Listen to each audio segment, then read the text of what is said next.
Hello everyone, welcome to this session. My name is Rupanjali and in this video we will discuss about pseudo taxonomy, which is important part of teaching aptitude and very important for your senior December 2025. If you visit first time here, please subscribe the channel, press the bell icon. यदि video अच्छा लगे तो like कीजिए, comment कीजिए और लोगों को share कीजिएगा। चलिए हम शुरुआत करते हैं और समझते हैं। सबसे पहले यहाँ पर समझेंगे जो सोलो टैक्सोनॉमी है, इसको 1982 में जॉन विक्स और केविन कॉलिस के द्वारा डेवलप किया गया था, जो कि जो टीचिंग का प्रोसेस होता है उसका जो आउटकम आता है यानी कि जो परिणाम आता है उसकी कॉम्प्लेक्सिटी और डेप्थ के आधार पर चीज़ों को एक लेवल में ऑर्गेनाइज करना था। इसका मतलब यह हुआ कि कोई भी स्टूडेंट किसी भी विषय को बढ़ते हुए उसकी कठिनाई के आधार पर कितनी गहराई तक समझ पा रहा है यह बताना था। इसके आधार पर एक टीचर एक बच्चे का इवैल्यूएशन भी कर सकता है, साथ ही साथ वह उसी के आधार पर अपने इंस्ट्रक्शन को डिजाइन भी कर सकता था। यानी कि जो भी पढ़ाना है उसको कोई भी सामग्री बच्चा जितना समझ पा रहा है उसी के आधार पर उस सामग्री को तैयार करना। अगर बच्चे की अंडरस्टैंडिंग 0 लेवल की है तो उसको उस लेवल की पढ़ाई को पढ़ाना, अगर उसकी अंडरस्टैंडिंग थोड़ा ऊपर हाईएस्ट लेवल की है तो उसके अनुसार उसको नॉलेज को देना। यहाँ पर हम समझेंगे जो सोलो है, सोलो का अर्थ क्या है, इसका फुल फॉर्म क्या है। सोलो का फुल फॉर्म होता है structure of observe learning outcomes, यानी कि सीखने का जो परिणाम है उसका एक संरचना।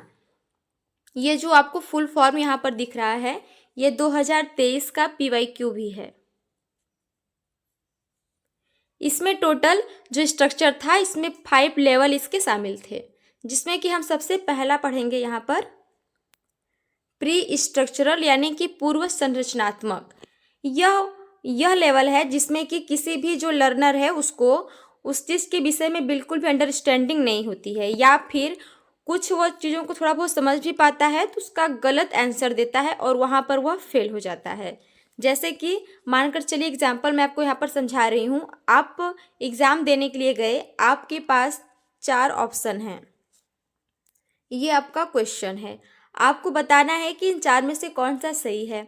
आपको किसी के इसमें जितने भी ऑप्शन है किसी के बारे में आपको जानकारी बिल्कुल नहीं है, तो आपने क्या किया, आपने तुक्का लगाया और आप चले आए। तो वहाँ पर जो आपका अंडरस्टैंडिंग लेवल है उसको बोला जाएगा प्री स्ट्रक्चरल, यानी कि उस चीज़ के विषय में आपको बिल्कुल भी जानकारी नहीं थी, आपने वहाँ पर बस तुक्का लगा करके आप काम को अपने कर दिए। कुछ गलत भी हुआ हो सकता है आपका, जैसे एग्जाम में सही भी हो सकता है, लेकिन आपने क्या किया वहाँ पर आपने गलत कर दिया और आप वहाँ पर फेल हो गए। आगे हम यहाँ पर समझेंगे अनस्ट्रक्चरल यानी कि एकल संरचनात्मक क्या होता है, जिसमें जो लर्नर होता है किसी एक तत्व को, किसी एक एक्सेप्ट को जो है कि समझ पाता है, लेकिन उस चीज़ के विषय में भी उसकी ब्रॉडर अंडरस्टैंडिंग नहीं होती है। अगर वह एक चीज़ को जान रहा है लेकिन फिर भी उस चीज़ के विषय में भी उसका कॉन्सेप्ट क्लियर नहीं है। जैसे कि अगर कोई स्टूडेंट है वह जानता है कि जो फोटोसिंथेसिस है उसमें प्लांट्स इन्वॉल्व होते हैं, लेकिन वो किस प्रकार से उसमें कार्य करते हैं इसके विषय में उसको समझ नहीं है। या फिर आप गए जहाँ पर आपको 4 ऑप्शन मिले, आपको इसमें से एक ऑप्शन क्लियर है कि हाँ ये हमको पता है, लेकिन 3 के बारे में आपको पता नहीं है, लेकिन इसके भी विषय में आप अच्छी तरीके से क्लियर नहीं हो, तो आप जो क्वेश्चन पूछा है उसके साथ उसको रिलेट नहीं कर पाओगे, उसका आंसर नहीं दे पाओगे। तो उसको बोला जाता है एकल संरचनात्मक, किसी एक पक्ष की जानकारी होना, वो भी ब्रॉडर रूप से नहीं रहेगा उसकी जानकारी। अगला हम समझेंगे मल्टी स्ट्रक्चरल यानी कि बहुसंरचनात्मक। यह क्या होता है, जिसमें लर्नर को मल्टीपल जानकारी होती है उस चीज़ के विषय में, लेकिन वह चीज़ों को किसी और चीज़ के साथ कनेक्ट नहीं कर पाता है उसके अर्थ के साथ। जैसे कि मैं आपको बताती हूँ यहाँ पर, मान लीजिए किसी बच्चे से कहा गया कि आप 1/2 + 1/3 को ऐड कर दो। अगर बच्चे को फ्रैक्शन के बारे में बिल्कुल भी जानकारी नहीं है तो वह क्या करेगा, सबसे पहले यहाँ पर ऊपर ऊपर का ऐड कर देगा, नीचे नीचे का ऐड कर देगा, 2 + 5 कर देगा। तो ये हो गया सबसे पहला लेवल जो आपको मैंने बताया। लेकिन अगर उसको 1/2 के बारे में जानकारी है कि ये हाफ के बारे में बात कर रहा है, लेकिन फिर भी इसको इसके विषय में जानकारी नहीं है, तो यह हो गया एकल संरचनात्मक। लेकिन अगर हम यहाँ पर बात करें, जो हम यहाँ पर इस चीज़ को देख रहे हैं मल्टी स्ट्रक्चरल, तो उसको पता है कि 1/2 हाफ की बात कर रहा है, 1/3 1/3 की बात कर रहा है, और इसको हम जो है कि नीचे इसका जो डिनोमिनेटर है इसका एलसीएम लेंगे तो यहाँ पर हल हो जाएगा। लेकिन उसको पता नहीं कि एलसीएम इसका हम लेंगे कैसे, तो यहाँ पर उसको बोला जाएगा मल्टी स्ट्रक्चरल, जिसमें कि हम लोगों को काफ़ी चीज़ें पता होती हैं लेकिन फिर भी हम उसको उसके साथ संबंध स्थापित नहीं कर पाते हैं। आपको 4 ऑप्शन दिए हैं, आपको चारों के विषय में अलग अलग जानकारी है कि क्या बात कह रहा है, लेकिन फिर भी आप इसके साथ रिलेट नहीं कर पा रहे हो कि मुझे इसके बारे में तो जानकारी है, ये भी मैं जानता हूँ, ये भी, लेकिन फिर भी इसके साथ आप कंसेप्ट को क्लियर नहीं कर पा रहे हो कि इसके अकॉर्डिंग कौन सा हमारा जो राइट आंसर होगा, तो उसको बोला जाएगा मल्टी स्ट्रक्चरल यानी कि बहु संरचनात्मक। अगला है हम लोगों के पास रिलेशनल यानी कि संबंधात्मक, जिसमें अगर आपके पास 1/2 है, 1/3 है, अब बच्चे को क्लियर है कि हाँ ये हाफ की बात करता है, ये 1/3 की बात करता है, अगर मुझे इसका एलसीएम लेना है तो इस तरीके से लेना है, इसका ये आंसर हो जाएगा। या फिर आप जान गए कि हमारे पास 4 ऑप्शन यहाँ पर हैं और इसके साथ आपने इसका रिलेशन को मैच कर लिया, समझ गए कॉन्सेप्ट को, तो वो होता है रिलेशनल, जहाँ पर कि बच्चा समझ जाए कि किस प्रकार से कार्य करता है, फोटोसिंथेसिस है उसमें प्लांट्स किस प्रकार से कार्य करते हैं, आप ये जान गए तो उसको बोला जाएगा रिलेशनल यानी कि संबंधात्मक। नेक्स्ट हम लोगों के पास एक्सटेंडेड अब्स्ट्रैक्ट यानी कि विस्तारित अमूर्त। यह जो लेवल होता है यह सबसे हाईएस्ट लेवल होता है अंडरस्टैंडिंग का, इसमें बच्चे को काफ़ी अच्छे से जानकारी हो जाती है, जिसमें अगर आपके पास 4 ऑप्शन हुए, आपने इसके साथ में इस क्वेश्चन को मानकर चलिए, यहाँ पर क्वेश्चन है, आप रिलेशन भी इसका जो है कि इसके साथ बैठा लिए, और साथ ही साथ अगर इस टाइप का आपके पास कोई और क्वेश्चन आया तो आपने उसको भी वहाँ पर सॉल्व कर लिया। जैसे कि यहाँ पर फ्रैक्शन दिया गया, आप उसको अब उसको इस जो एकच संरचनात्मक जानकारी थी वह भी हो गई, इसके साथ में वह इसको भी जान गया, इसको डिनोमिनेटर को इक्वल करके एलसीएम लेना भी समझ गया।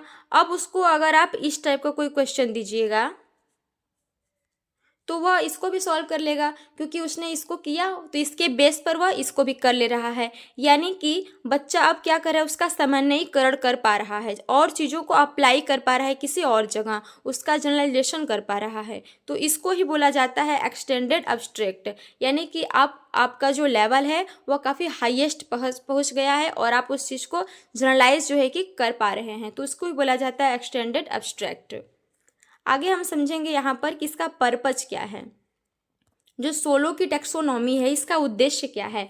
तो सबसे पहला असेसमेंट यानी बच्चे का आकलन करना, यह देखना कि बच्चा चीज़ों को कितनी गहराई में जाकर के समझ पा रहा है, क्या उसकी जो अंडरस्टैंडिंग लेवल है अभी 0 तक ही है, या फिर वह एक चीज़ को जान पाया है, या फिर बहुत सारी चीज़ों को वह समझ पा रहा है, क्या उस चीज़ के विषय में वह रिलेशन को देख पा रहा है और कॉन्सेप्ट क्लियर कर पा रहा है, क्या इस चीज़ को अगर किसी चीज़ के विषय में उसको एक क्वेश्चन दिया गया, सॉल्व कर लिया, तो उस चीज़ को अप्लाई करके कहीं उसका और प्रयोग कर पा रहा है या नहीं कर रहा है। इसके आधार पर कि बच्चे का लेवल कहाँ पर है अभी, यह आकलन करना ही इसका एक उद्देश्य है।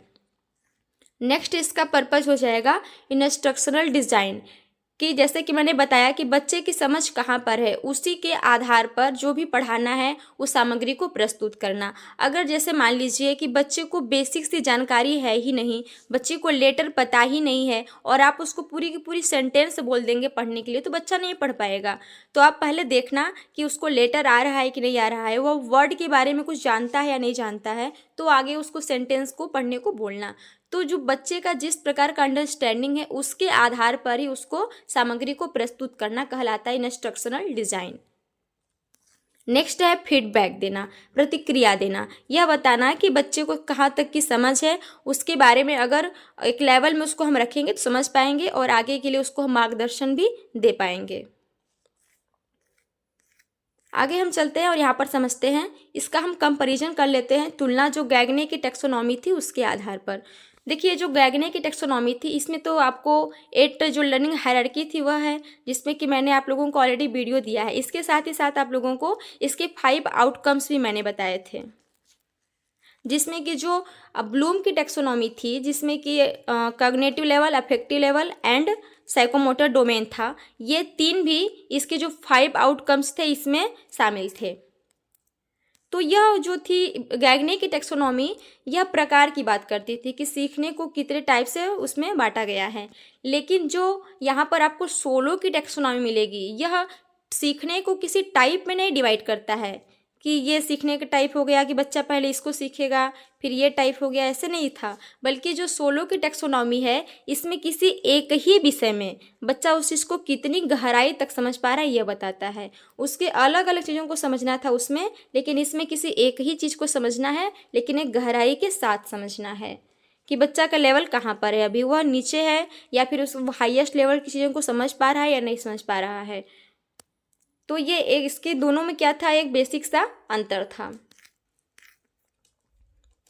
तो आई थिंक कि आप लोगों को ये अच्छे से समझ में आया होगा। हम मिलते हैं नेक्स्ट वीडियो में, तब तक के लिए नमस्कार।